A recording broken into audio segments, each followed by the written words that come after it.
G'day everybody, and welcome back to the History Veteran UK. Pretty much does what it says on the tin. So this afternoon I'm in Dover, and what I'm going to do is I'm going to spin you around so you can see exactly where I am.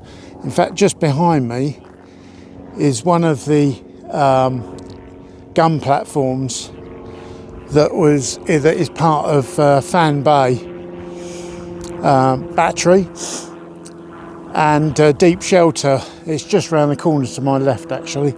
In fact, if I pan round there a bit, I think you can just see the Union flag flying. I think you can just see that, and that's about where it is. So let me just pan you around. So in the distance there is the Eastern Docks at Dover, the ferry terminal, and unmistakably just beyond that you can see Shakespeare's Cliff. Now, conditions are quite clear today. I'm not too sure whether you'll be able to make it out or not, but in the far distance is Dungeness Power Station, DFDS ferry to Calais, and there is Calais in the distance, Cap Grenay or Cape Greynose, and as it levels out, Calais port is about there. So actually in camera view there is the port of Dunkirk. It is very far away. Again, it's very difficult for me to see it on the camera, but I'm not sure whether it will come out in the film or not. There's the flag I was talking about, the Union flag. And in the distance, that is the South Foreland Lighthouse. So we are, excuse me, mid-distance from Dover to St Margaret's at Cliff in Kent. And just give you a bit more of the topography, the geography, sorry. The English Channel runs from Cornwall on the UK mainland and Normandy in France, all the way through to round about Zeebrugge, Ostend, and Deal in Kent. So, First World War we're going to be talking about today, and during the First World War it became necessary to have a force in the English Channel to protect shipping, especially in the Straits of Dover. This was to become known as the Dover Patrol. Now, some of you might have heard of the Dover Patrol. At the beginning of the war, they had a force of 12 tribal destroyers, and they were quite aged as well. And over time, they enlarged this force to bring in submarines, destroyers, newer destroyers, some monitors, which, if you don't know what a monitor is, it's a bit like a sea platform just made for a gun. It's shaped like a boat. They were later on powered by diesel engines, which was quite novel in the First World War, which means they didn't have to have quite a deep hole for the boiler room. And they would have guns on, they would just sit off the coast and be able to hit French shipping. German shipping. That's the old Anglophile coming out of me. Or Francophile, I should say. Sorry. It's because I'm English. So, on the 2nd of May 1917, I've got the Second World War stuck in my head because I'm at Fan Bay Deep Shelter. 2nd of May 1916, sorry.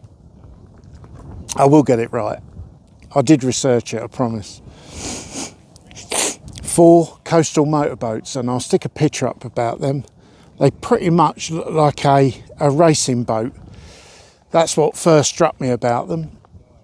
They were lightly armed, but they were fast, and they could carry one 18-inch torpedo.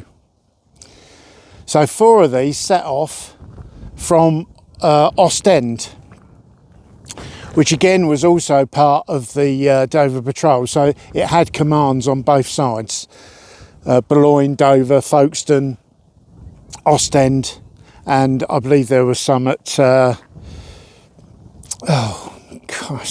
Dieppe. So 4th of May 1917, 16, God, I will get it right. So these 4 motorboat CMBs, we'll call them, set off under the command of Lieutenant W.N.T. Becket, R&R. And they were escorted by the destroyer HMS Falcon. Falcon was to lay off a little bit from Zeebrugge, and the 4 CMBs were to go in and strike at German destroyers at harbour. Interestingly, the Falcon, HMS Falcon, was commanded by Lieutenant Commander C.H. Lightoller. And for those of you that don't know, Charles Herbert Lightoller was the senior officer, the most senior officer to survive the Titanic.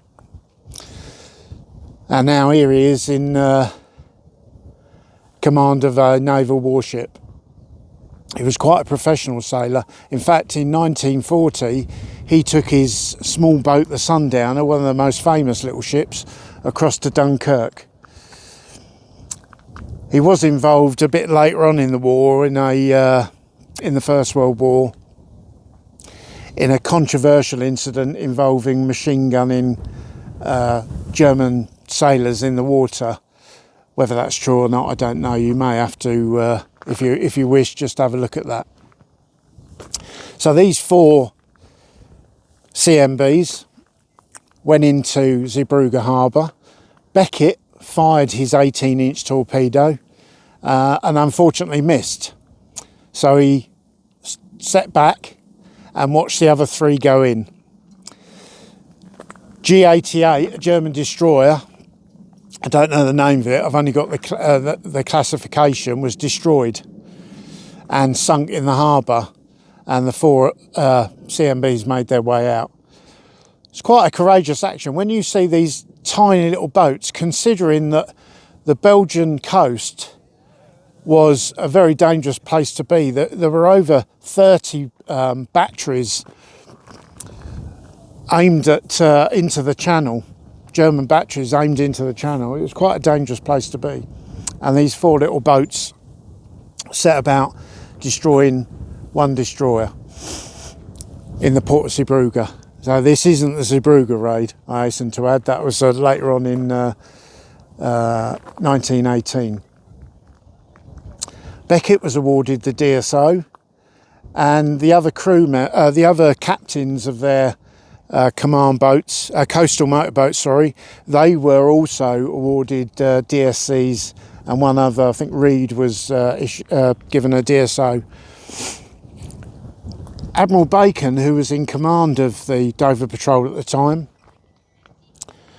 withdrew them then to minefield duties and salvage duties closer to the English coast. He didn't want to risk these little boats and their brave crews anymore on pretty much what was a daredevil raid. So after the withdrawal, the coastal motorboats would just sit around in British territorial waters, closer to England, obviously. Not necessarily out of harm's way, but nonetheless, a dangerous place to be was the English Channel during the First World War, especially the Dover Strait. In 1921, a memorial was placed on the other side of St Margaret's. The memorial is actually called the Dover Patrol, and there's also one in France at Cape Blanc-Nez, which is Cape Whitenose, or Cap Blanc-Nez, I should say, which is Cape Whitenose. And there's also one in John Paul Jones Park in Brooklyn, New York. So at some stage, I assume that the Americans took part in the Dover Patrol. Beyond me. You'll have to look that one up. I couldn't find any reference to them. But John Paul Jones was pretty much the guy that started the US Navy. So that's a brief story on the Dover Patrol. This is not the bit about the Royal Navy I was going to do. It just so happens that the Dover Patrol is on my doorstep, and I would be remiss not to mention it. So I'm just going to pan you around again. It's a lovely day today. It is a bit windy up here, but there's plenty of people out walking. I will be doing a little bit on the coastal batteries that were here. There were close to 20 guns along the coast here, aimed into the Channel or at France, and set back just a bit behind me here, as I said, is fan bay deep shelter and gun emplacement. So, hope you enjoyed that little snippet.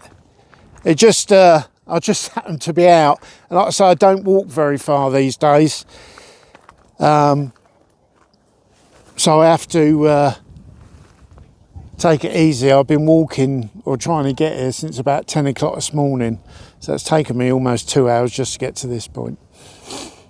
Right, so I'll see you again.